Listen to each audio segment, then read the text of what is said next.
byłem dokładnie jak był zachód słońca.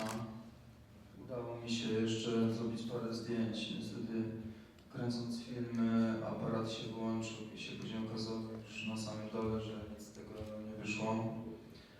Na szczycie byłem dosłownie z 30 sekund.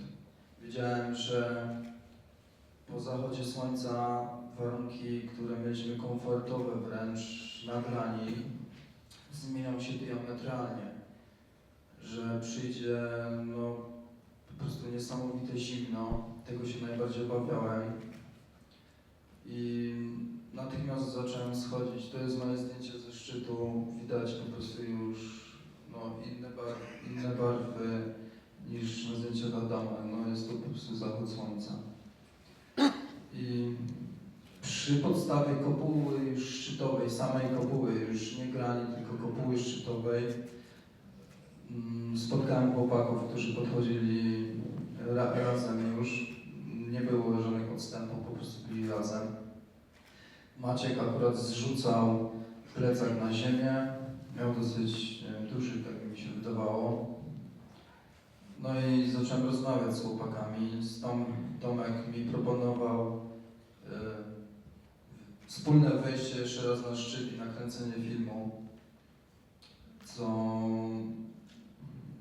To było po prostu stara historia, jeszcze jak byliśmy razem poręczowaliśmy jako zespół, to po prostu się tak umówiliśmy. Odpowiedziałem mu, że nie będę w stanie po prostu wejść jeszcze raz i żeby się nie wygłupiał, żeby po prostu jak najszybciej wchodził na ten szczyt, robił zdjęcie i uciekał z niego, żeby jak najszybciej to się odbyło. Po Tomku było widać, ja miałem takie odczucie, że jest bardziej świeży ode mnie, bo ja już byłem trochę zmęczony, szczególnie, że jak widziałem, że Adam zaczyna gnać, to też przyspieszyłem i może w tej ostatnim momencie po prostu odstawiłem chłopaków na te 10 minut, bo tak poszliśmy po prostu jeden za drugim, można powiedzieć, jak na tym zdjęciu widać rzeczywiście.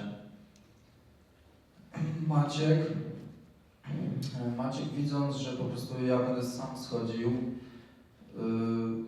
zaproponował mi w drodze powrotnej związanie się z nimi, żeby mi się dowiązał, żeby było bezpiecznie. Oczywiście odpowiedziałem Maćkowi, że jeżeli poczekam tutaj na nich 5 minut, to zamarznę. Naprawdę się zaczęło robić bardzo, bardzo zimno, a też wiedziałem, że przy jeszcze odrobinie słońca można pokonać tą najgorszą grań i wtedy będzie możliwość szybkiego pokonania tej grani, czyli jak najkrótszego bycia w tej pułapce. Maciek nic nie odpowiedział na to. Może nie wiedział, że po prostu ja wiem, że jestem w stanie jestem pokonać samodzielnie tą grań i może się martwił też dzięki temu, przez to, że po prostu myśmy się rozdzielili z Adamem. Jak stałem z Maćkiem i z Tomkiem pod szczytem, to dosłownie rozmawiając z nimi, zacząłem się tak wychładzać, że zacząłem wpadać w drgawki. Zrobiła się po prostu taka temperatura. Trzeba przypomnieć, że jest to Karakorum, zima 8000 i tylko wyłącznie cały czas ciągły ruch pozwala utrzymać w skafandrze taką temperaturę, że jesteśmy w stanie normalnie funkcjonować, wpinać się do poręczy, zjeżdżać, asekurować, zakładać zjazdy. Ja czułem coś takiego, że jeżeli postoję 5 minut, dosłownie po następnych 5 zaczynam mieć drgawki, których nie mogę nie opanować i wiedziałem, że to grozi po prostu już zostanie na tej grani. Dlatego też odmówiłem naprawdę Maćkowi i Tomkowi powrotnego wyjścia do góry, i czekania na nich też. A widziałem, że Tomek jest w lepszym stanie. Maciek wyglądał trochę, był taki może bardziej zmęczony, ale wszystko wyglądali chłopacy normalnie, tak jak przez 2 miesiące się przebywa z kimś 24 godziny na dobę, je się z nim, śpi, to się go po prostu już mniej więcej bardzo dobrze można zobaczyć, w jakim jest stanie ten towarzysz. Zacząłem schodzenie.